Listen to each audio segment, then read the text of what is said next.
Assalamualaikum warahmatullahi wabarakatuh. Ikhwan fillah, saya lagi berada di lantai 4 sekarang.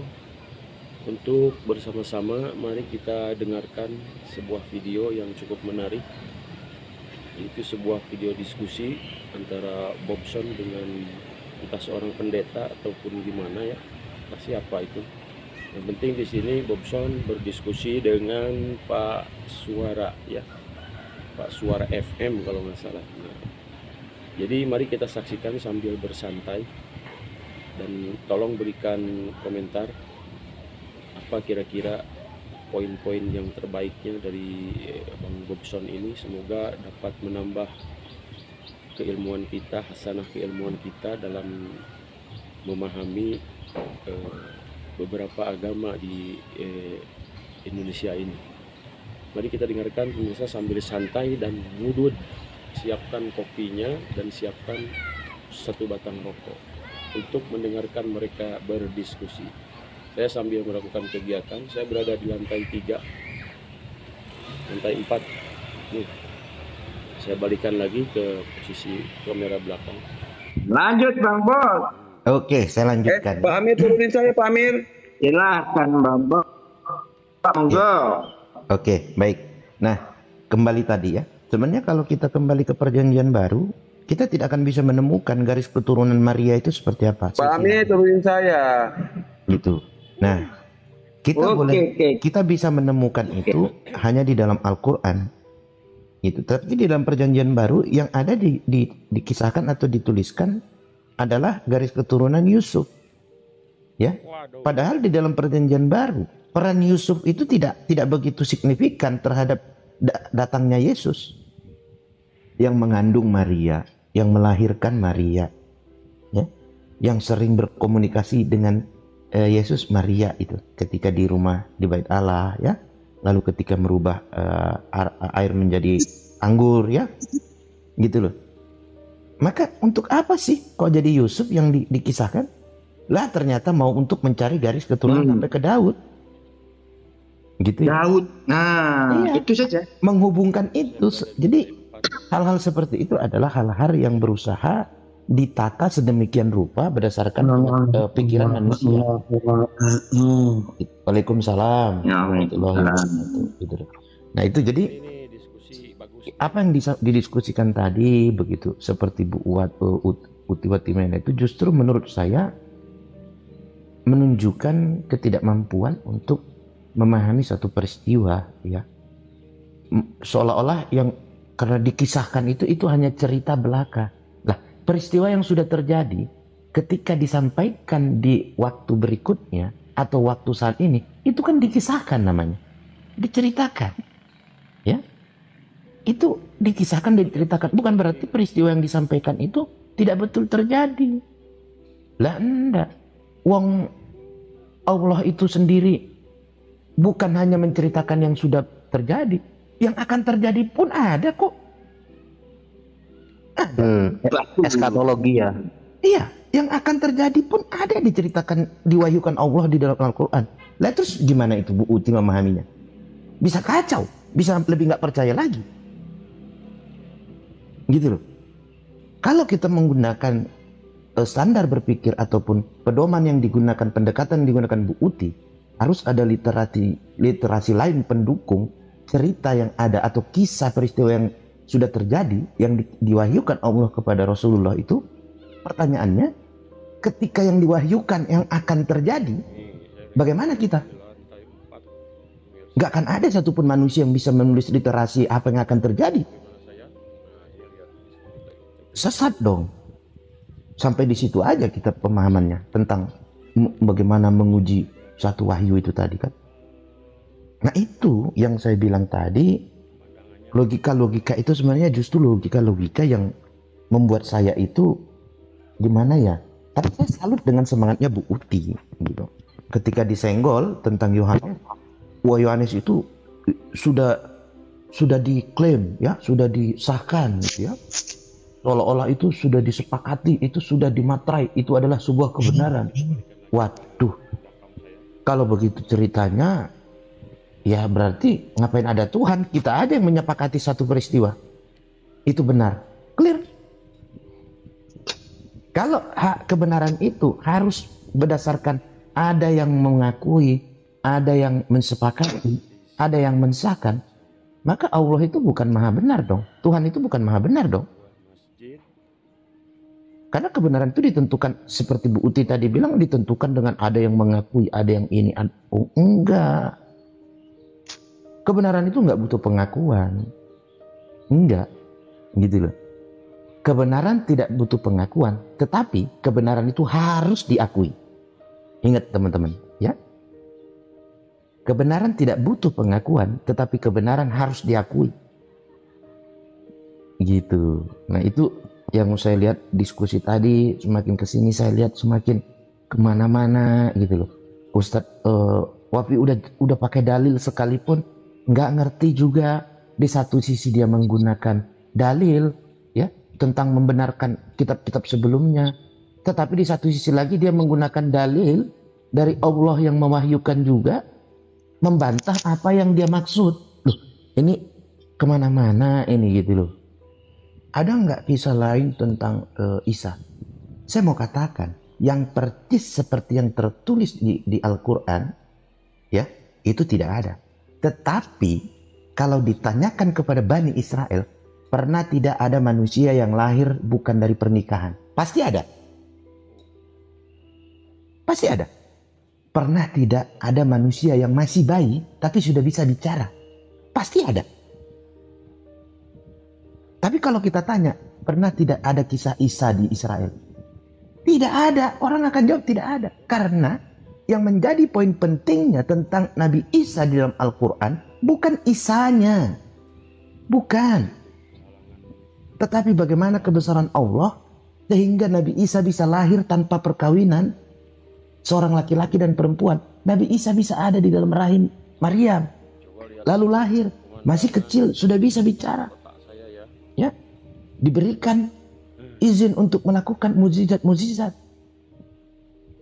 Itu yang terpenting tentang kebesaran Allahnya, bukan tentang Isanya.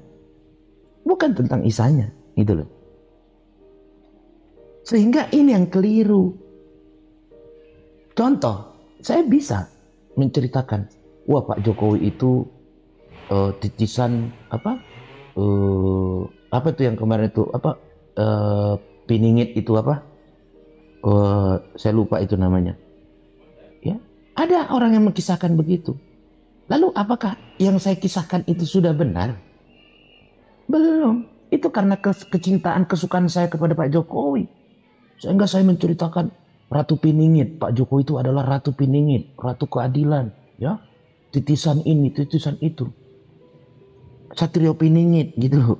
Satrio Piningit. Apa Pak Jokowi itu satria? Enggak, tapi karena kekaguman saya mengkisahkan itu. Boleh dong, boleh. Kenapa nggak boleh? Gitu. Nah, apakah bisa seperti itu menggunakan logika Bu Uti tadi? Jangan teman-teman, kita nyasar nanti kemana-mana kita nanti. Kalau kita baca lagi Alkitab ya, yang mengkisahkan mulai Yesus lahir sampai dia naik ke langit ya, ke atas, diangkat naik. Yesus sendiri tidak kenal dengan Kristen. Nggak pernah Yesus.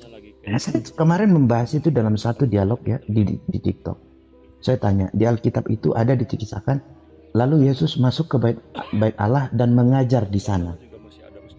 Ya, Yesus masuk ke bait Allah lalu mengajar di sana. Saya tanyain tuh sama teman diskusi. Wah, itu bait Allahnya orang Yahudi. Ya, berarti Yesus mengajar orang Yahudi. Mungkinkah Yesus yang bukan beragama Yahudi mengajar jemaat Yahudi?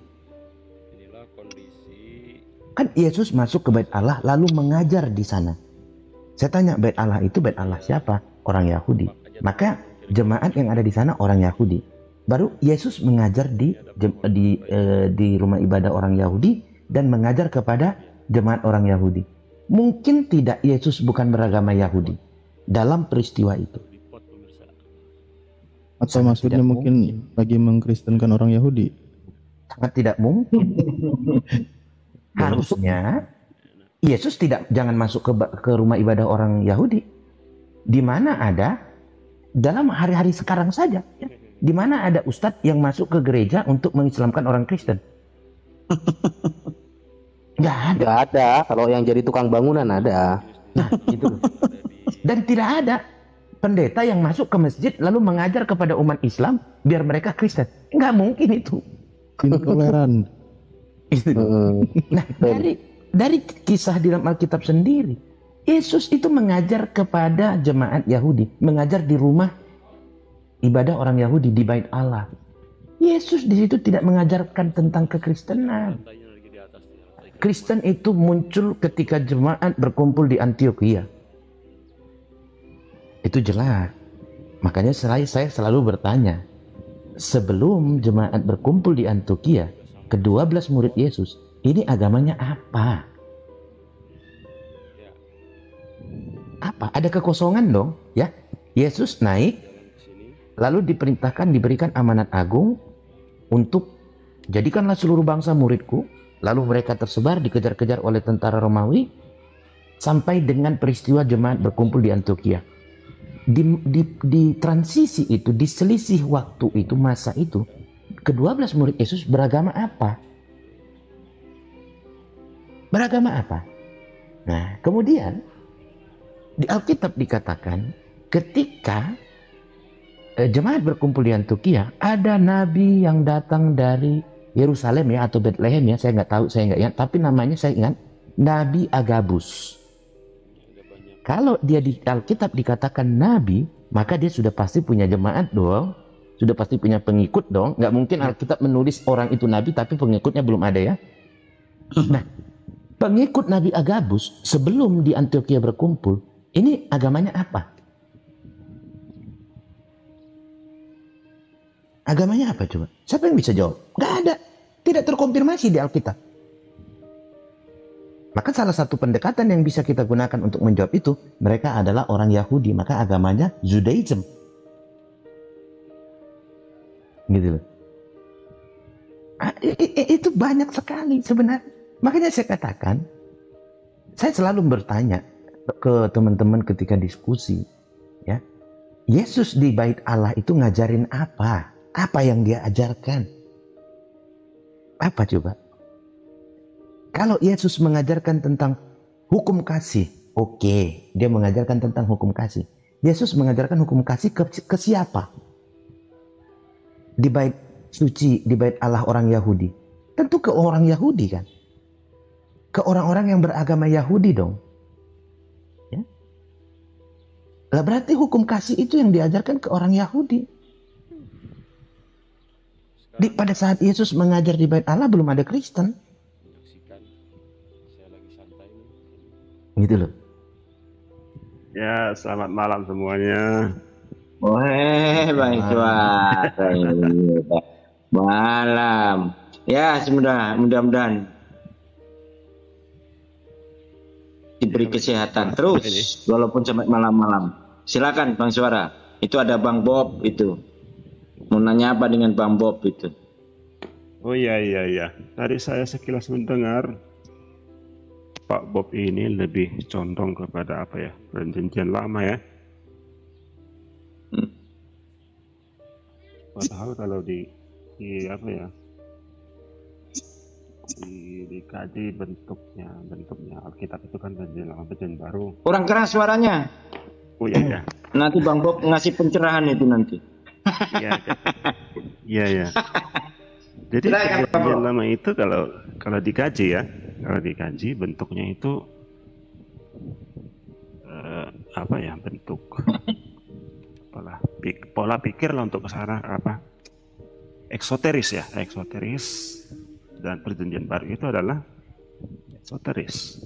Nah, eksoteris di sini adalah hal-hal lahiriah, hal tertulis, materi atau benda-benda, sedangkan di esoteris itu adalah batiniahnya, hakikatnya, dan substansinya.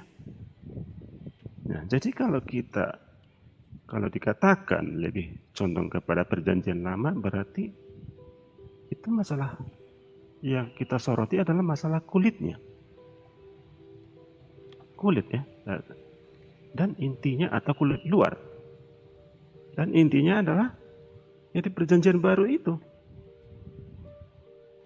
Tapi kalau dikatakan kita berpijak dari perjanjian lama ke perjanjian baru, itu baru cocok. Tapi kalau berfokus kepada perjanjian lama, saya kira kurang tepat, Pak Bob.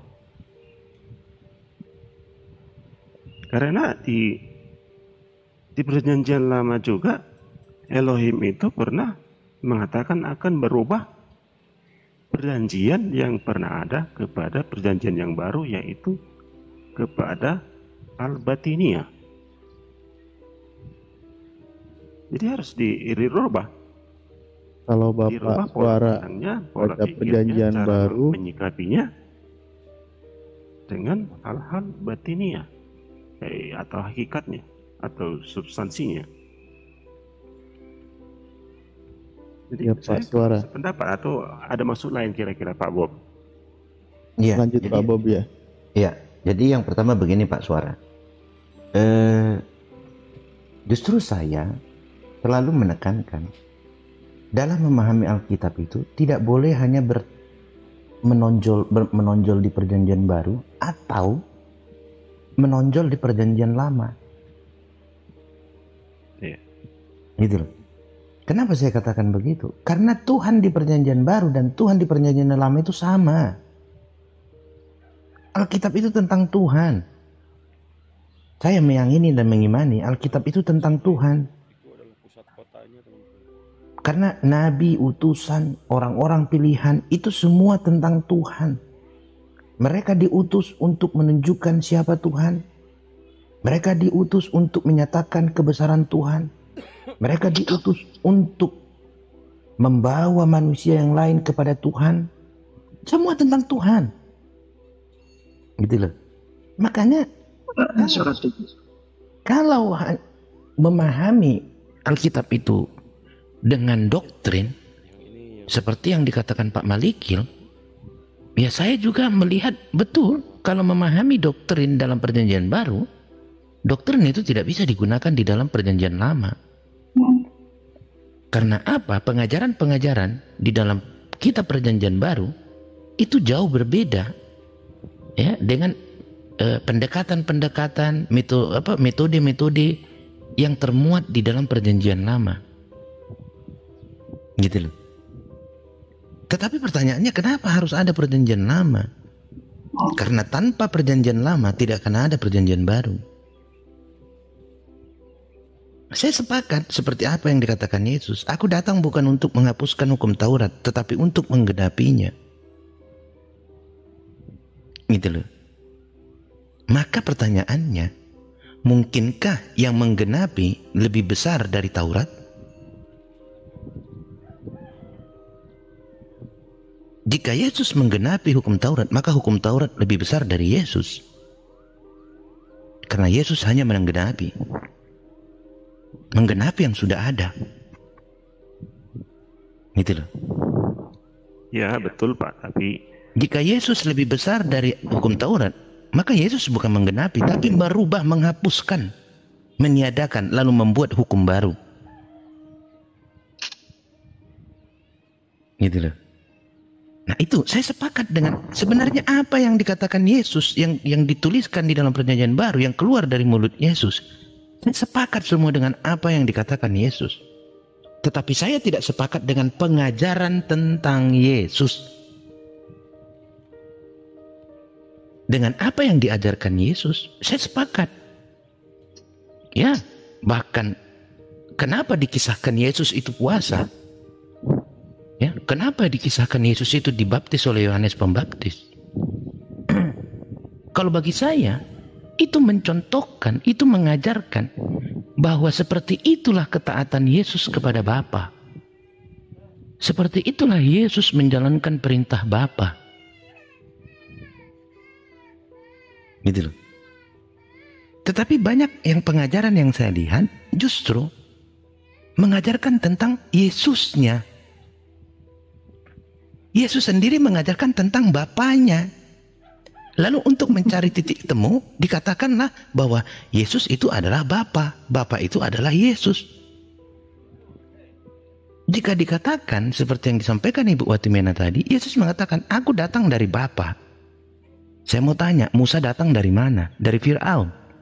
Dari iblis? Dari setan? No, Musa juga datang dari Bapa. Nabi Yesaya datang dari mana? Dari Bapa. Nabi Daniel datang dari mana? Nah, dari Bapa. Nabi Abraham datang dari mana? Dari Bapa. Semua nabi-nabi, semua orang-orang pilihan Tuhan itu datang dari Tuhan itu sendiri. Tidak ada satupun mereka datang dari iblis.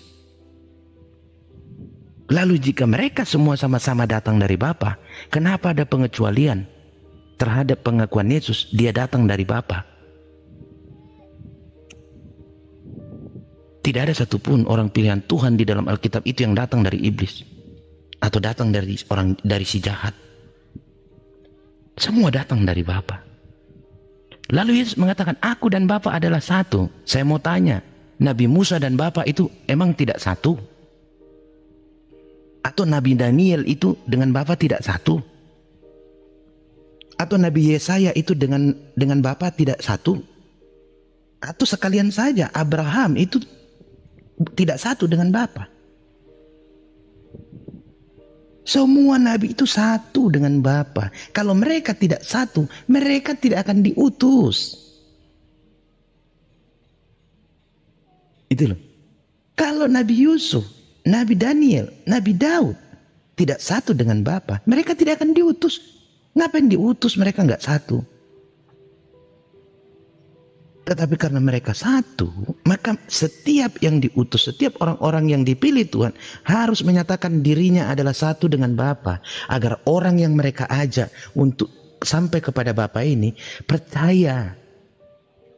Ya, bagaimana mungkin jika saya mengatakan saya dengan Pak Jokowi itu berbeda, maka kalian harus pilih Pak Jokowi. Gitu ya?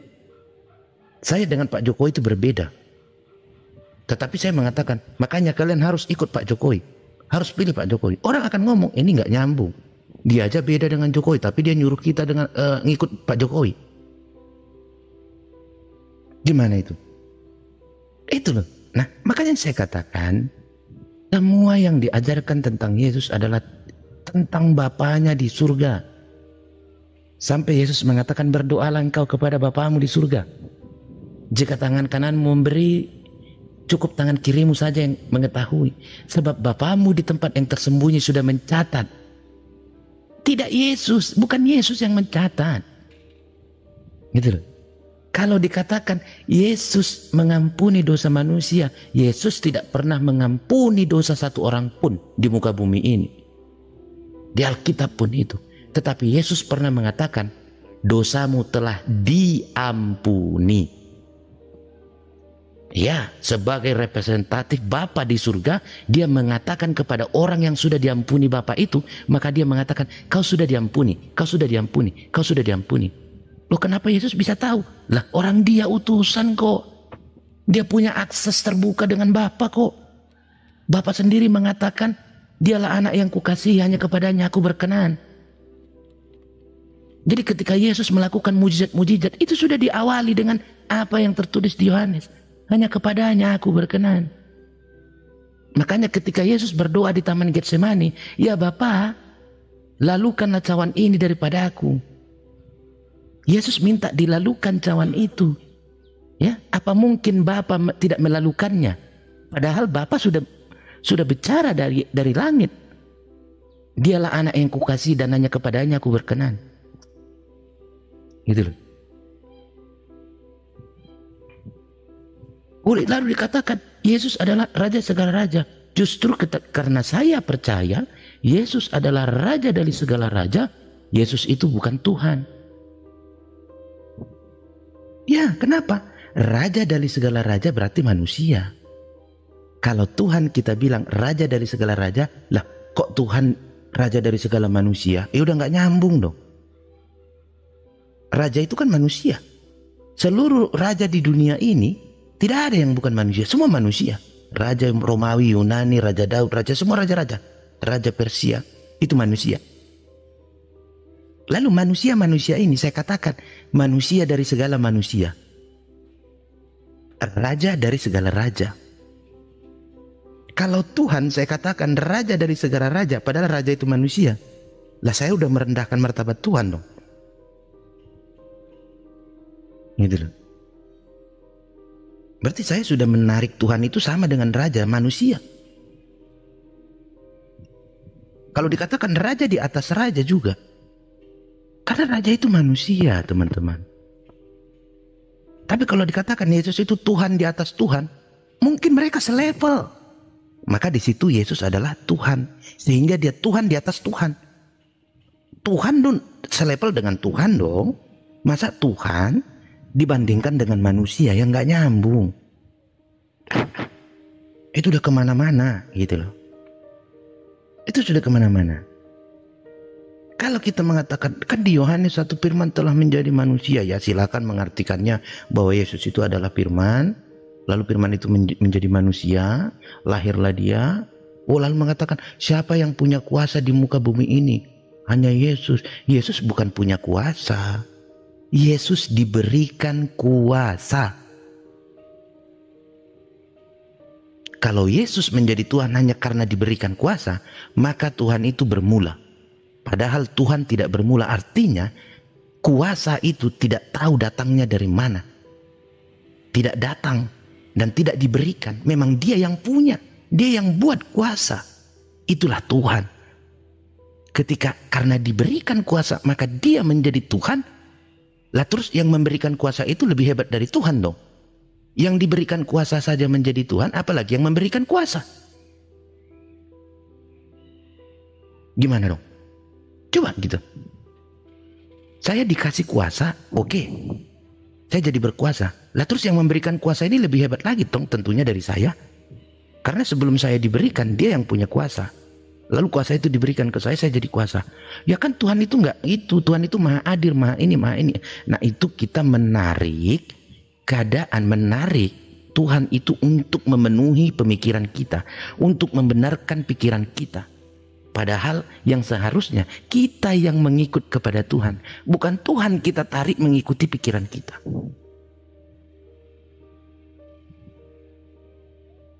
Gitu loh. Itu Pak Suara. Kalau saya, makanya saya selalu katakan.